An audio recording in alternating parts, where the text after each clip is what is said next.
मिली जुली संस्कृति को और भारत की संस्कृति को ऊंचाई तक पहुंचाने का काम किया है। ये वो स्थान है जहां पर हम सब मिलकर के रहते हैं।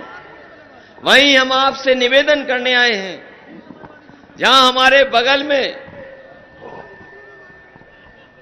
इन्हें रुका रहने दो, यहीं पर रुका रहने दो, बस जो जहां है वहीं खड़ा रहे। हमारे बगल में मां गंगा का भी एक पुराना महत्व बना रहा है।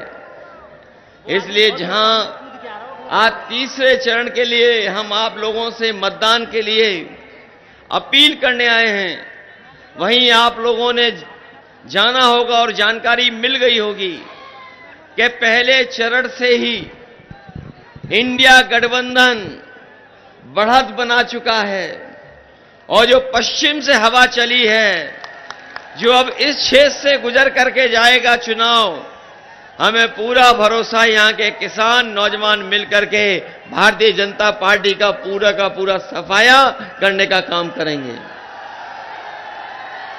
ये भारतीय जनता पार्टी के लोग, इनके दिल्ली वाले और लखनऊ वाले आपके बीच में आकर के न जाने कौन कौन सी बातें रख रहे हैं, लेकिन मैं जानता हूं ये जागरूक जनता है, समझदार लोग हैं। ये 10 साल जो दिल्ली की सरकार के जो 10 साल गुजरे हैं, अगर उसका आकलन करेंगे और पीछे मुड़ करके देखेंगे तो आपने देखा होगा कि किसान के सामने कितना संकट पैदा किया। ये वही सरकार है, दिल्ली में पूरे देश का किसान गया और किसान ने कहा कि हमें एमएसपी का अधिकार मिलना चाहिए, क्योंकि भारतीय जनता पार्टी के लोगों ने वादा किया था कि जब वो सत्ता में आ जाएंगे तो हर किसान की आय दोगुनी कर देंगे। फसल की कीमत इतनी होगी कि किसान की आय दोगुनी हो जाएगी, मुनाफा होगा किसानों को। लेकिन जब किसान अपना हक और अपने अधिकार को मांगने गया दिल्ली, तो उसको रोकने के लिए न जाने क्या क्या इंतजाम सरकार ने किए थे। आपको याद होगा, सड़क रोक दी गई, बैरिकेडिंग लगा दी गई, बड़ी बड़ी आरसीसी की दीवार खड़ी कर दी, कीलें लगा दी गई। अगर कोई किसान आंदोलन में शामिल होता था, उस पर झूठे मुकदमे लगा देते थे। ट्रैक्टर को डीजल नहीं मिलता था, लेकिन हम अपने किसानों को बधाई देना चाहते हैं, वो ना किसी की परवाह किए, वो उस आंदोलन को सफल बनाने का काम किया। 1000 किसान शहीद हो गया, लेकिन किसान पीछे नहीं हटा और आखिरकार सरकार को पीछे हटना पड़ा। जो 3 काले कानून लाए गए थे, वो तीनों के तीनों काले कानून वापस ले लिए सरकार ने। वो किसानों की ताकत थी और वही किसान आज भी दुखी है। अगर आज अपनी फसल बाजार में लेके गया होगा तो जो कीमत उसको मिलनी चाहिए, वो हमारे किसानों को कीमत नहीं मिल रही है। और जो किसानों के पैदावार को खरीद रहे हैं, जो बड़े बड़े उद्योगपति हैं जो आजकल इस कारोबार में आ गए,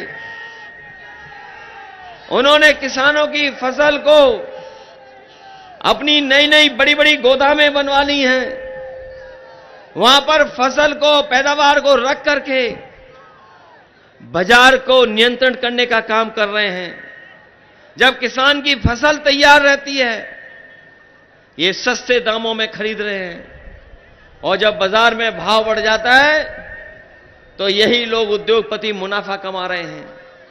अभी हाल ही में गेहूं, बताओ, हमारे किसान भाई और यहां जितने लोग खड़े हैं सब खेतीबाड़ी से जुड़े लोग हैं। क्या भारतीय जनता पार्टी के लोगों ने जो वादा किया था कि हम किसानों की आय दोगुनी कर देंगे, बताओ आपको क्या गेहूं की कीमत मिल गई इस बार बाजार में? कहीं सरकारी खरीद हुई हो तो बता दो। ये सरकारी खरीद जानबूझ करके नहीं करते हैं, क्योंकि इनकी दोस्ती बड़े बड़े उद्योगपतियों से है। आजकल जो बाजार में आटा आ रहा है, जो बड़े बड़े शहर बन गए उनमें जो आटा पहुंचा जा रहा है, पैक करके आटा पहुंच रहा है, ये आपका ही गेहूं खरीद के उन उद्योगपतियों के माध्यम से बाजार में मुनाफा कमाने का काम कर रहे हैं। और इतना मुनाफा कमा रहे हैं कि आप सोच नहीं सकते। और जो हमारे गरीबों को राशन भी दे रहे हैं, बताओ गरीबों को कौन सा राशन मिल रहा है? ये सरकार जो कह रही गरीबों को हम राशन दे रहे हैं, हम अपने गरीबों को भरोसा दिलाना चाहते हैं उनके स्वास्थ्य के लिए। और अगर हमें और राशन का इंतजाम करना पड़े, और चाहे जिस तरीके से संपन्न लोग शहर में पैक्ड आटा खा रहे हैं, पौष्टिक आटा ले रहे हैं, अगर हमें अपने गरीबों को पौष्टिक आटा देना पड़ेगा तो संपन्न लोग जो शहर में खरीद रहे हैं उसी तरीके से पौष्टिक आटा दिलाने का काम आपके इंडिया गठबंधन समाजवादी सरकार में होगा। और केवल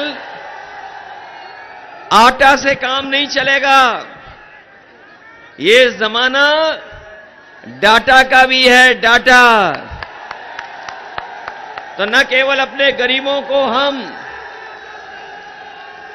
पौष्टिक आटा पैक्ड पहुंचाएंगे, साथ ही साथ आपके मोबाइल भी चलने लगे, उसके लिए डाटा भी फ्री देने वाले का काम हमारे आने वाले समय में होगा।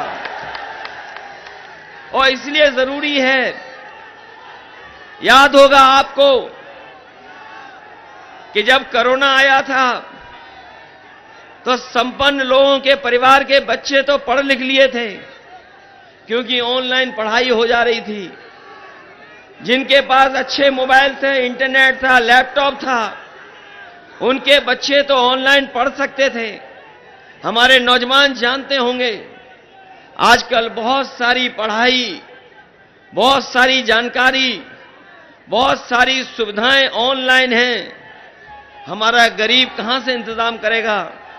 इसलिए जिस तरीके से समाजवादी सरकार में हम लोगों ने गरीबों को लैपटॉप बांटने का काम किया था, जो आज भी चल रहे होंगे, इसलिए गरीबों को न केवल सरकार की कामकाज से जोड़ने के लिए बल्कि डाटा की फ्री सुविधा देने का काम भी हम लोग समाजवादी सरकार में करेंगे। ये हमारे नौजवान, जिन्हें मैं देख रहा हूं, बड़ी संख्या में नौजवान आए हैं, और ये नौजवान इतने हैं कि मैं देख रहा हूं चारों तरफ हमें नौजवान किसानों के साथ दिखाई दे रहे हैं। ये नौजवान ये जानते होंगे कि जब भी ये सरकार ने कोई परीक्षा लिखवाई, इनकी जो भी परीक्षा हुई सब में पेपर लीक हो गया। सब पेपर लीक किए सरकार ने। और मैं अपने नौजवानों से कहना चाहता हूं, ये जानबूझ करके पेपर लीक किए सरकार ने, और जानबूझ के इसलिए किए हैं क्योंकि ये नौकरी नहीं देना चाहते, रोजगार नहीं देना चाहते, इसलिए पेपर लीक किया। और इस सरकार ने अगर कार्रवाई की होती, जब पहली बार पेपर लीक हुआ था तो 10 परीक्षा